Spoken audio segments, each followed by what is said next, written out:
नारायण माधव जय श्रीराम जय गोमाता भारत माता जय छत्रपति शिवाजी महाराज जय। ఇప్పుడు ఒక వీడియో చూడండి। जी अभी 11 लिखिए आप।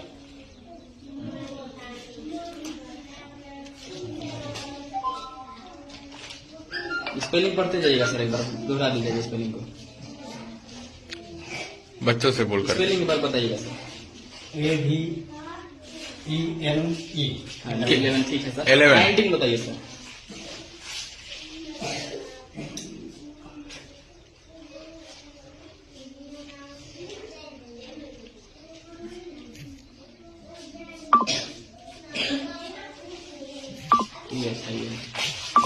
ये 19 है सर, एक बार स्पेलिंग बताइएगा इसका।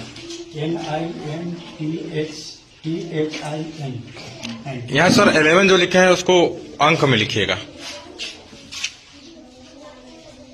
अंकों में, अंक में सर, शब्दों में नहीं, अंक में, अंक में सर।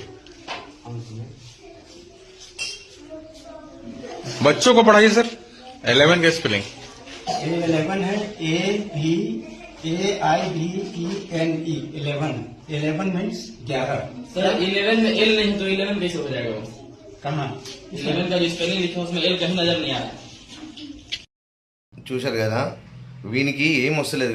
వీళ్ళు ఎట్లా ఎవరు తెలుసా, మన నందభక్తులు బుణ నమ్మకాలు అనేటోళ్ళు వాళ్ళే వీళ్ళకి 40 మార్కులు వస్తే కథం, వీళ్ళకి ఫ్రీ సీటు 40 మార్కులు వస్తే కథం, మంచి మంచి టీచర్ ఉద్యోగాలు, మంచి ర్యాంక్ వచ్చిన వాళ్ళకేమో లేదు, ఇట్లా తక్కువ ర్యాంకులు వచ్చిన వాళ్ళకు ఉంది।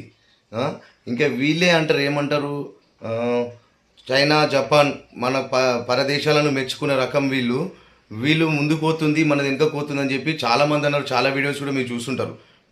మీలాంటి వాళ్ళు చదువులు చెప్పుట్ల వల్ల ఎట్లా ముందుకు పోతుంది, ఎట్లా పిల్లలు భవిష్యత్ మంచిగా అయిపోతుంది, వాళ్ళు ఏం సాధిస్తారు?